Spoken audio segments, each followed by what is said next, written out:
Séance d'échange entre le ministre de la Santé et une délégation du Conseil des Béninois de France CBF. C'est l'activité qui a ouvert la journée de l'association ce mardi 3 janvier 2023 dans le cadre des rencontres qu'elle entreprend depuis le 22 décembre 2022. Les discussions portées sur plusieurs sujets sont prometteuses. Nous avons eu des échanges très fructueux avec le ministre de la Santé. Nous lui avions fait quelques suggestions sur ce que la diaspora béninoise de France pourrait apporter dans le domaine de la santé. Nous avons proposé que le Conseil des Béninois de France puisse avoir un point focal au sein du ministère de la Santé.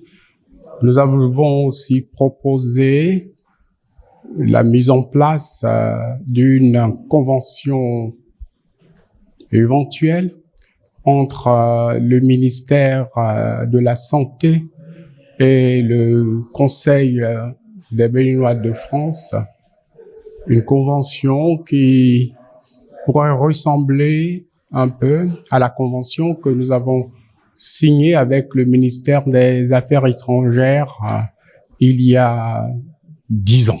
Le périple de la délégation s'est poursuivi sur Porte-Novo et à Vrancou, dans le département de Lemay. Dans ces deux localités, il n'est pas question d'audience, mais de visite des projets qui œuvrent à l'autonomisation des femmes. Opérateur d'appui de ceux-ci, le Conseil des Béninois de France s'est porté au nu. Je vais d'abord commencer par remercier tous les membres du Conseil des Béninois de France, les responsables, tous ceux-là qui ont fait le déplacement et aujourd'hui pour venir visiter ces projets. Cet appui dont ils font preuve à notre endroit, à l'endroit des bénéficiaires, et c'est d'une importance capitale. Et puis, ça permet de pouvoir appuyer ces jeunes femmes, de pouvoir appuyer ces personnes qui sont dans le besoin pour qu'elles puissent s'autonomiser et le nécessaire qu'il faut. Parce qu'on ne peut quand même pas demander aux femmes de venir se faire former et leur demander de venir avec du matériel. Elles n'ont même pas le moyen de l'offrir.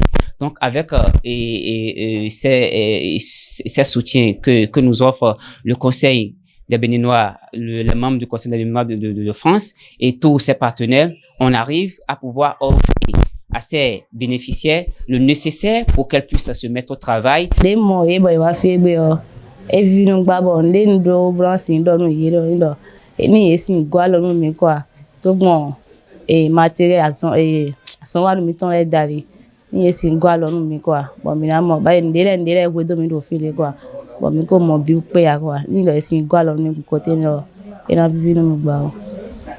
Journée longue mais encourageante. Son bilan ne porte aucune ambiguïté sur la satisfaction de la délégation du CBF. Une journée très enrichissante, je veux dire, parce que nous avions sur le site de Vrancou, Porte-Novo, 3 projets à voir, 3 projets différents.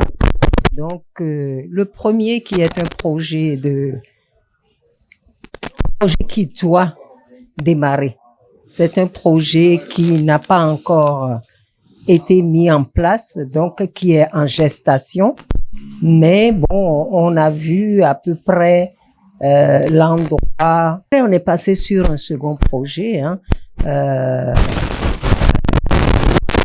Donc, c'est avec l'association Enfance, Jeunesse et Éducation, EJE. Et là, on est passé après donc sur un autre projet avec l'association GRAB. Et donc, plutôt dans l'agroécologie, avec la préservation des sols et la réintroduction dans la culture des anciens légumes qui ont tendance à disparaître et puis des anciens fruits qui ont tendance à disparaître aussi.